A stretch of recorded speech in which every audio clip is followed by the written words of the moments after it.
Hey,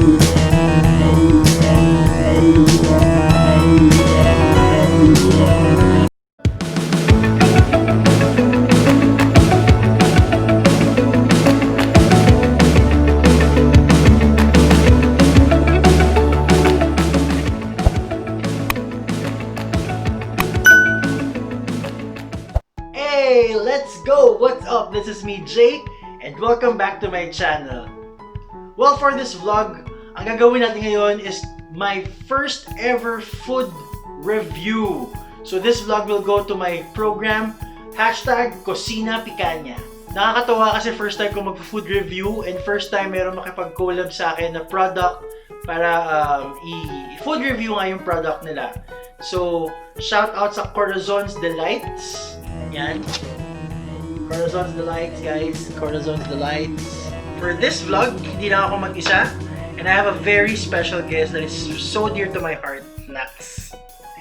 Hindi siya makapaniwala.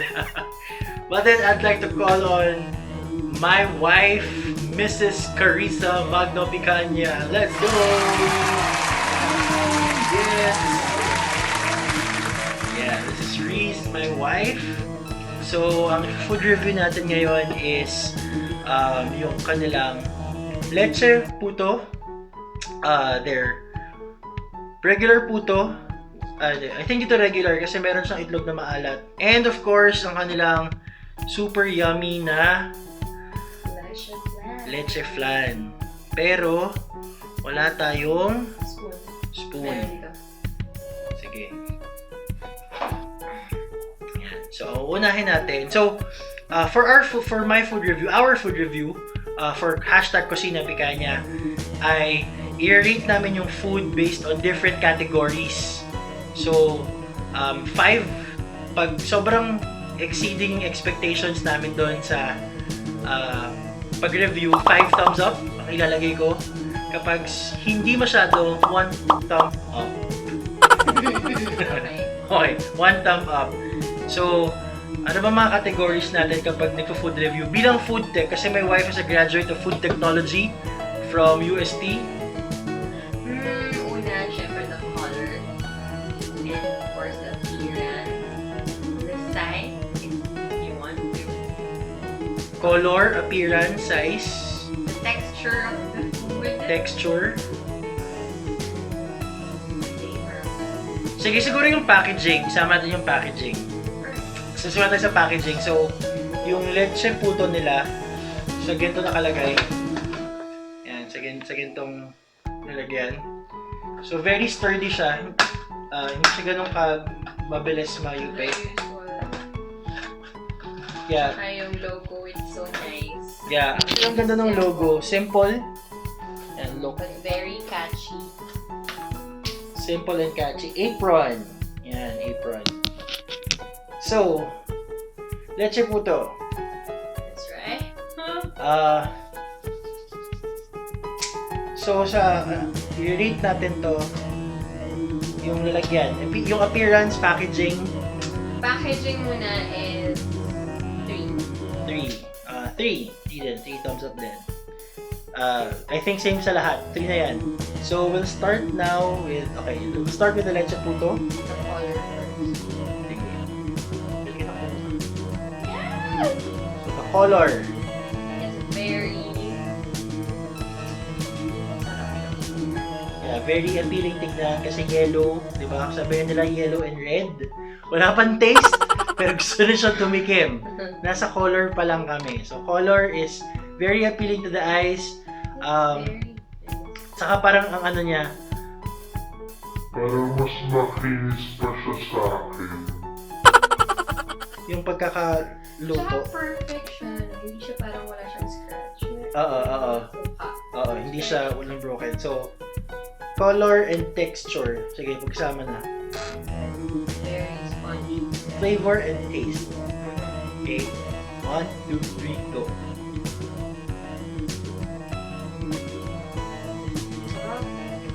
Sarap. Ang sarap. Ang bilis oh! Guys, alam niyo na po kung sino mas matakaw sa amin. Team J or Team Marie sa katakawan. Mas matakaw po ata siya. Pero masarap kasi yung puto as a base, no? Naka-contrast na yung tamis nung leche flan sa ibabaw. Balance. Yung custard or yung sa ibabaw, yung yellow part, hindi feel na granulated siya. Ayun, oh, It's hindi very granulated. mixed. Well-mixed. Well-mixed. Well-mixed yung custard cake sa ibabaw. Yung pagka-leche flan niya sa ibabaw. So, meron na yan. So, overall, ilang thumbs up to? 5. 5 thumbs up for this leche puto. So, order na kayo, guys. Super sarap. Walang halong biro. Super sarap. Super sarap. Okay. Next. Tuloy tayo sa puto. So, again, packaging kanina, 3 thumbs up. 3 thumbs up. At, we now go sa appearance ng mismong puto.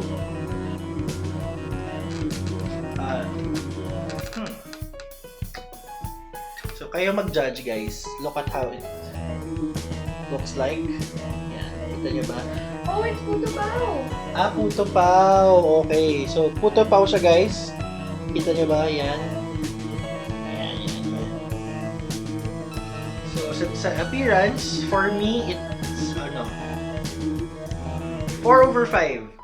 Kasi very smooth. Tignan nyo. I mean, hindi siya katulad ng ibang puto na very porous.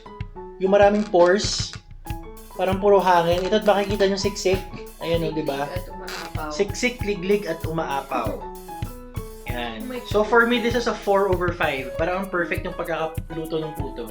Sa akin naman, 4/5. Bakit 4/5? Kasi, it's perfect. Yung ano niya, parang meron siyang nilagay ng something to make it like, tama, wait lang. Okay. So, pero it looks yummy because of the salted egg. And, sa bottom part niya, you can see that it's puto bao. It has something inside. Ayun, meron siyang parang meat. Let's taste it. Oh my God! Guys, walang halong biro. Masarap. Ang sarap. Ang sarap ng pagkakaluto ng meat. 5 thumbs up. 5 thumbs up. Yeah.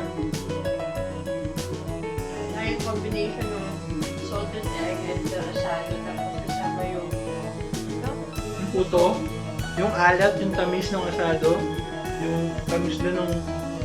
hindi masyado siya matamis eh. Hindi siya masyado matamis, pero alam mo may tamis. Diba? So, very... naglalaro yung lasa sa bibig. Sarap. In fairness, pwede siya maging ano. Ano yun? Lunch or... Yeah, merienda. Kabigat sa chan. Mabigat sa chan, meron ka ng meat, meron ka ng dessert, may breakfast ka pa kasi may itlog ka. So good. Pero, Sa mga coffee lovers, pwede ba ito?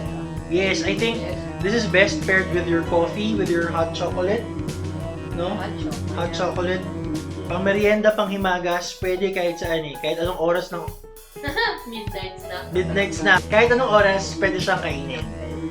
Puto pao, guys. Order na kayo. Actually, ang galing niya. Kasi diba yung ibang puto dumidikit sa balat. Tignan nyo, walang halos natira dun sa balat. Which is good. And now, eto favorite ko to. In-order ko to sa kanila. Yung dalawa, that's the freebie that they gave to me. Thank you, CORAZON'S Delight, para i-feature ko sa vlog and para matulungan natin din yung mga friends natin, mga kakilala natin with their small businesses na even na merong pandemic, no, nakakatulong tayo sa kanila kahit papaano by supporting their products. Yan. Yeah, let's go. Leche flan, favorite. So, hindi mo na kailangang maghintay ng Pasko, ng summer para makapag-leche flan sa halo-halo. Or, di ba kapag Pasko lagi may ganito or New Year or may handaan. Anytime pwede ka nang umorder. Ito, alam ko magkano to? 80 pesos lang to, guys. 80 pesos. 80 pesos. Saan ka nakakuha ng leche flan na 80 pesos lang? Appearance. Pwede na 5, no? Ako rin 5. Hindi dahil sumusunod ako sa kanya. Pero, tignan nyo guys. Tignan nyo. Look at that. Texture. Oh. It's jiggly. Sakto lang yung lambot. Yung ibang leche flan kasi diba matigas, parang ube halaya na yung texture. Or yung ibang leche flan naman, nagka-crumble kapag tusok mo ganun. Tapos may pang leche flan kapag ginanon mo, mahuhulog agad. Ito hindi. Naman. So it's... Ang galing ng CORAZON'S Delights. So, for me, this is a 4/5. Bakit 4? Para may room for improvement. Okay. Pero 5/5. Texture is 4/5. 4/5. So, let's go to the taste test. Okay. Siyempre, sweet tayo. 君の虜になってしまえばきっとこの夏は充実するのモード噂の dreaming が忘れ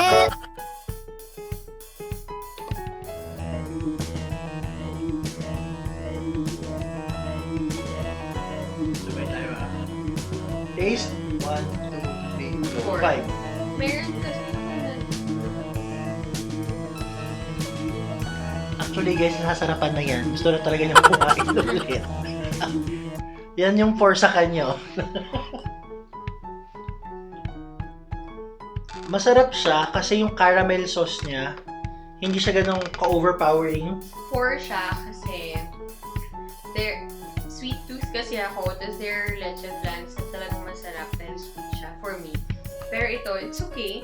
Oo, sakto yung tamis niya. Yeah. Sakto If yung you're tamis. not a sweet tooth, this is very good. But for me, sobrang sweet tooth ako, so may nahanap pa akong matamis, pero it's good. Anyway, yung pagka-creamy niya, it's so good. Tapos pag kinain mo siya, parang natutunaw siya sa dila mo. Yun. It's so nice. Oo, ano, pagkagat mo, didikit agad sa ngala-ngala. Oh, Tapos natutunaw mag-spread. siya. Yan. Where to find CORAZON'S Delights? Just search on Facebook, CORAZON'S Delights. And their contact numbers are there. +63 927 509 0753. And email them at corazonsdelights@gmail.com. And also on Instagram, corazons_delights. And if you want to order their products, please check out the price list that is shown in this video. Should you want to order, there is an available order form in their social media accounts. They also deliver via Grab, Lalo, and other courier services, which is to be shouldered by the customer. So, that's it for our first food review, and this is #COCINAPICAñA. So if you like this video, do not forget to share this to your friends, and don't forget to click the like button, and don't forget to subscribe and click that notification bell so that you get updated with my latest videos. Alright, peace out.